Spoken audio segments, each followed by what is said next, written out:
दोस्तों, केंद्रीय कर्मचारियों के लिए बहुत बड़ी खुशखबरी आ गई है। कल मोदी कैबिनेट की बड़ी बैठक थी और बैठक में 8वें वेतन आयोग के टर्म ऑफ रेफरेंस को मंजूरी दे दी गई है। 18 महीने में सिफारिशें देना पड़ेंगी सरकार को। कितना आपका सैलरी बढ़ सकती है पूरा आपको इस वीडियो में डिटेल से बताने वाला हूं, लेकिन उससे पहले छोटी सी रिक्वेस्ट करूंगा, जानकारी पसंद आए वीडियो को लाइक और शेयर कर देना। चैनल पर नए हैं तो चैनल को सब्सक्राइब करके बेल के आइकन को दबाकर नीचे कमेंट बॉक्स में आके जरूर लिखना 8th पे कमीशन न्यूज टुडे, जिससे कि दोस्तों आगे इस तरह की अपडेट देने में मदद मिलेगी। दोस्तों, जिस वक्त का इंतजार था वो वक्त आपका आ चुका है, आपका इंतजार हो गया है खत्म, क्योंकि मोदी सरकार ने सब कुछ क्लियर कर दिया है। कल कैबिनेट बैठक में 8वें वेतन आयोग के टर्म ऑफ रेफरेंस को मंजूरी दे दी गई है। ज्यादातर न्यूज़पेपर ने इस खबर को प्रकाशित भी कर दिया है।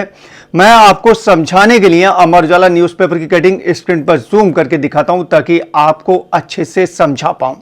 देखिए दोस्तों, आपको यहां दिख रहा होगा, लिखा हुआ है 8वां केंद्रीय वेतन आयोग 1 जनवरी से होगा लागू। ठीक है, 1 जनवरी 2026 से यहां पर जस्टिस रंजना देसाई को बनाया गया अध्यक्ष। संदर्भी शर्तें भी निर्धारित कर दी गई हैं। 18 महीनों के भीतर देगा अनुशंसाएं। ठीक है, नई दिल्ली एडिशन में इस खबर को प्रकाशित किया गया है। लिखा है, केंद्र सरकार ने 8वें केंद्रीय वेतन आयोग के गठन को मंजूरी दे दी है। प्रधानमंत्री नरेंद्र मोदी की अध्यक्षता में हुई कैबिनेट की बैठक में वेतन आयोग के लिए संदर्भ शर्तों को भी स्वीकृत कर दिया गया है।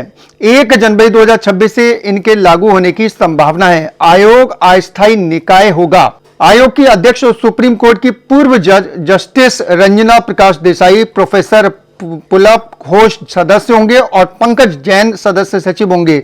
आयोग सरकार को अंतरिम रिपोर्ट सौंपेगा। 8वां वेतन आयोग 18 महीनों के भीतर अपनी सिफारिशें देगा। केंद्र सरकार के करीब 50 लाख कर्मचारियों और 69 लाख पेंशन भोगियों को इसका लाभ मिलेगा। सिफारिशें देते समय आयोग को देश की आर्थिक स्थिति एवं राजकोषीय विवेक यानी सरकारी वित्तीय प्रबंधन तथा खर्च व राजस्व के संतुलन की जरूरत का ध्यान रखना होगा। यह सुनिश्चित करना होगा कि विकास व्यय, आगे देखिए, इसी में और कल्याणकारी उपायों के लिए पर्याप्त संसाधन उपलब्ध हो। आयोग को गैर अंशदायी पेंशन योजनाओं की गैर वित्त पोषित लागत पर भी गौर करना होगा। साथ ही राज्य सरकारों की वित्तीय स्थिति पर सिफारिशों के संभावित प्रभाव को भी समझना होगा। राज्य आमतौर पर कुछ बदलाव के साथ सिफारिशें स्वीकार करते हैं। आयोग को सार्वजनिक क्षेत्र के उपक्रमों और निजी क्षेत्र के कर्मचारियों के लिए उपलब्ध प्रचलित पारिश्रमिक संरचना, लाभ और कार्य स्थितियों का भी अध्ययन करना होगा। केंद्रीय सूचना एवं प्रसारण मंत्री अश्विनी वैष्णव ने बताया कि वेतन आयोग के लिए सरकार ने सभी विभागों, मंत्रालयों, राज्य सरकारों, संयुक्त परामर्शदात्री तंत्र के कर्मचारियों के साथ व्यापक विचार विमर्श के बाद संदर्भ शर्तों को अंतिम रूप दिया है। जुलाई में मानसून सत्र में सरकार ने बताया कि उनसे गृह कार्मिक प्रशिक्षण समेत सभी हितधारकों से व्यापक चर्चा की गई थी। आयोग की सिफारिशों के क्रियान्वयन की तिथि को लेकर वैष्णव ने कहा कि अंतरिम रिपोर्ट आने के बाद विशिष्ट तिथि तय कर दी जाएगी, पर यह संभवतः 1 जनवरी 2026 से होगी। ठीक है, आपका क्लियर कर दिया गया, लगभग 1 जनवरी 2026 से इसको लागू माना जाएगा। आप देखिए, इन्होंने कई चीजें और हाईलाइट कर रखी है, बहुत इंपॉर्टेंट है। सबसे पहली बात, आपका जो डीए महंगाई भत्ता वेतन में शामिल हो जाएगा। ठीक है, उसके बारे में बता रखा है। और आपकी तनख्वाह जो है वो बंपर बढ़ने वाली है। केंद्रीय वेतन आयोग का गठन केंद्र सरकार के कर्मचारियों के पारिश्रमिक ढांचे, सेवानिवृत्ति लाभों और अन्य सेवा शर्तों से जुड़े मुद्दों पर विचार व जरूरी बदलावों की सिफारिशों के लिए किया जाता है। केंद्र ने इस साल जनवरी में 8वें वेतन आयोग के गठन की घोषणा की थी। इससे वेतन में बंपर बढ़ोतरी होगी। यहां पर देखिए, इन्होंने कुछ पॉइंट्स लिख रखे।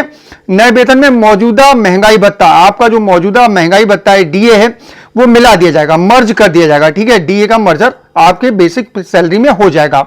बाद में मूल सूचकांक के आधार पर नए डीए बढ़ता रहता है। अभी डीए जो है वो 55% से बढ़ाकर 58% कर दिया गया दोस्तों। ठीक है, आप देख रहे होंगे आगे लिखा हुआ, नया वेतन निर्धारित फिटमेंट फैक्टर से गुणा करके तय होगा।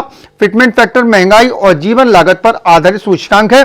देखिए दोस्तों, 7वें वेतन आयोग में जो फिटमेंट फैक्टर था वो था 2.57। ठीक है, इस बार उम्मीद लगाई जा रही है कि यह फिटमेंट फैक्टर 2.46 होगा। ठीक है, 2.46 ऐसा अनुमान लगाया जा रहा है कि यहां पर फिटमेंट फैक्टर अब जो है 2.46 हो सकता है। मान लीजिए आपका मौजूदा मूल वेतन 30,000 रुपए, इसमें डीए 16,500 है व मेट्रो का मकान किराया भत्ता 9,000 रुपए है।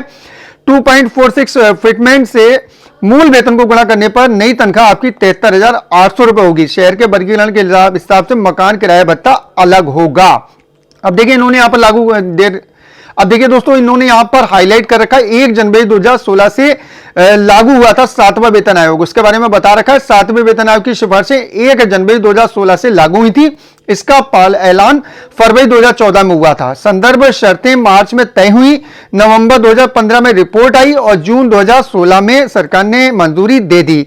देश के इतिहास में पहला वेतन आयोग 1947 में बना था। तो सब कुछ क्लियर कर दिया गया है भाई। 18 महीने में सिफारिशें दी जाएंगी। माना जा रहा है कि भाई 1 जनवरी 2026 से इसको लागू किया जाएगा, ठीक है। और फिटमेंट फैक्टर अभी क्लियर नहीं हो पाया, लेकिन उम्मीद लगाई जा रही है 2.46 फिटमेंट फैक्टर हो सकता है, जिसकी वजह से कर्मचारियों की सैलरी में बंपर बढ़ोतरी देखने को मिलेगी।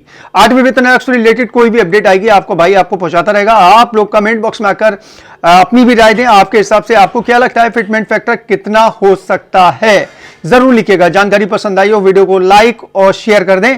चैनल पर नए हैं तो चैनल को सब्सक्राइब करके बेल के आइकॉन को जरूर दबाएं, ताकि फ्यूचर में इस तरह का हर अपडेट आपको हमेशा टाइम से मिलता रहे। चलिए दोस्तों, चलता हूं। अपना ख्याल रखिए, परिवार का ख्याल रखिए, फिर मुलाकात होगी। Thank you.